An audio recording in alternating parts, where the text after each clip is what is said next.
ದರ್ಶನ್ ಕೇಸನ್ನ ಒಂದೇ ದೃಷ್ಟಿಯಲ್ಲಿ ನೋಡಬಾರದು. ದರ್ಶನ್ ಪ್ರಕರಣವನ್ನ ಒಂದೇ ದೃಷ್ಟಿಯಲ್ಲಿ ಏಕಮುಖವಾಗಿ ನೋಡಬಾರದು.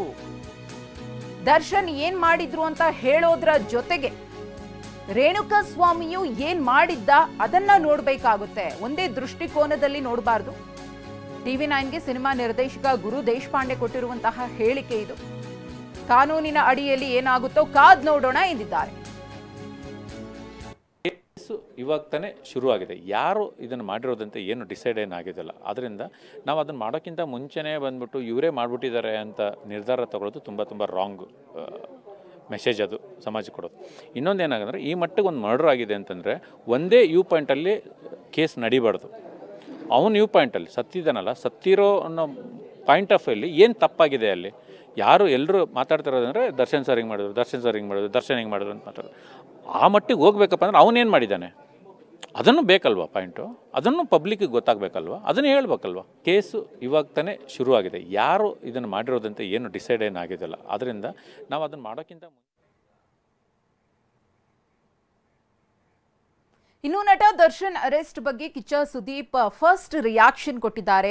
ನಾವು ಯಾರು ಕಾನೂನಲ್ಲ, ಯಾರನ್ನ ನಾವು ಬ್ಯಾನ್ ಮಾಡೋಕ್ಕಾಗಲ್ಲ. ಈ ಕೇಸ್ನಿಂದ ದರ್ಶನ್ ಹೊರಗಡೆ ಬಂದ್ರೆ ಬ್ಯಾನ್ ಎಂಬ ಮಾತೇ ಬರುವುದಿಲ್ಲ. ಬ್ಯಾನ್ ಎಂಬುದು ಇಲ್ಲಿ ಮುಖ್ಯವಲ್ಲ, ನ್ಯಾಯ ಸಿಗಬೇಕು ಅಂತ ನಟ ಸುದೀಪ್ ಮಾರ್ಮಿಕವಾಗಿ ಮಾತನಾಡಿದ್ದಾರೆ. ಏನ್ ಹೇಳಿದ್ದಾರೆ ನೋಡೋಣ. ನೀವೇನು ತೋರಿಸ್ತಾ ಇದ್ದೀರೋ ನಮಗೆ, ನಾವು ಅದರಿಂದನೇ ನಾವು ನೋಡ್ತಾ ಇದ್ದೀವಿ, ತಿಳ್ಕೊತಾ ಇದ್ದೀವಿ, ವಿಚಾರಗಳನ್ನ ತಿಳ್ಕೊತಾ ಇದ್ದೀವಿ. ಇದರಲ್ಲಿ ಅರ್ಥ ಆಗ್ತಾ ಇರೋದು ಒಂದೇನಂತಂದರೆ, ಮಾಧ್ಯಮ ಆಗಲಿ ಪೊಲೀಸ್ ಸಿಬ್ಬಂದಿಗಳಾಗಲಿ ಬಹಳ ಒಂದು ನಿಮ್ಮ ಪ್ರಯತ್ನಗಳನ್ನು ಹಾಕಿ ಸತ್ಯಾಂಶಗಳು ಹೊರಗೆ ಬರಬೇಕು ಅನ್ನೋ ವಿಚಾರದಕ್ಕೆ ನೀವು ತುಂಬ ಗೌರವಿಸಬೇಕಾದಂಥದ್ದು ಏನಂದರೆ, ತುಂಬ ಕೆಲಸ ಮಾಡ್ತಾಯಿದ್ದೀರಿ ಎಲ್ಲರೂ. ಅದನ್ನು ಎರಡನೇ ಮಾತೇ ಇಲ್ಲ.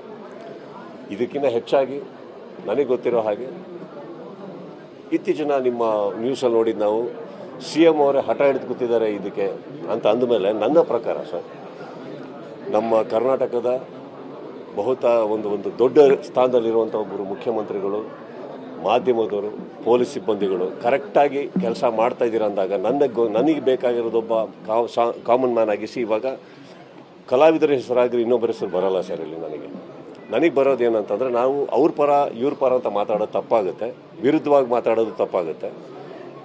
ಆ ಫ್ಯಾಮಿಲಿಗೆ ನ್ಯಾಯ ಸಿಗಬೇಕು ಸರ್, ಆ ಹೆಣ್ಮಗುಗೆ ನ್ಯಾಯ ಸಿಗಬೇಕು.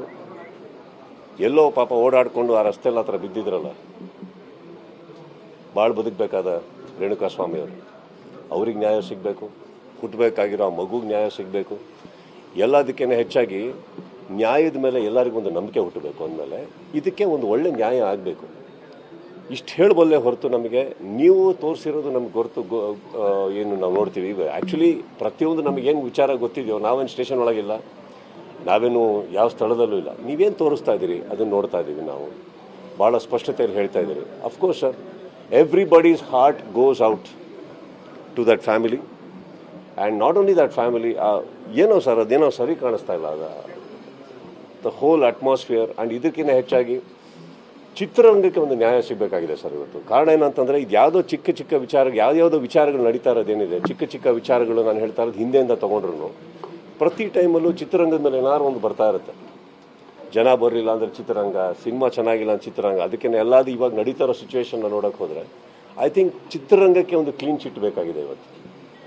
ಕಲಾವಿದರು ಪ್ರತಿಯೊಬ್ಬರು ಇಲ್ಲಿ ತುಂಬ ಜನ ಇದ್ದಾರೆ. ಚಿತ್ರರಂಗ ಅಂದರೆ ಒಬ್ಬರಿಬ್ಬರಿಂದ ಅಲ್ಲ.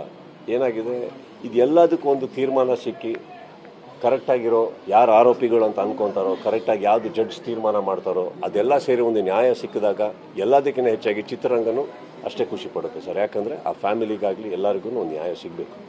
ನೀವೇನು ತೋರಿಸ್ತಾ ಇದ್ದೀರೋ ನಮಗೆ, ನಾವು ಅದರಿಂದನೇ ನಾವು ನೋಡ್ತಾ ಇದ್ದೀವಿ.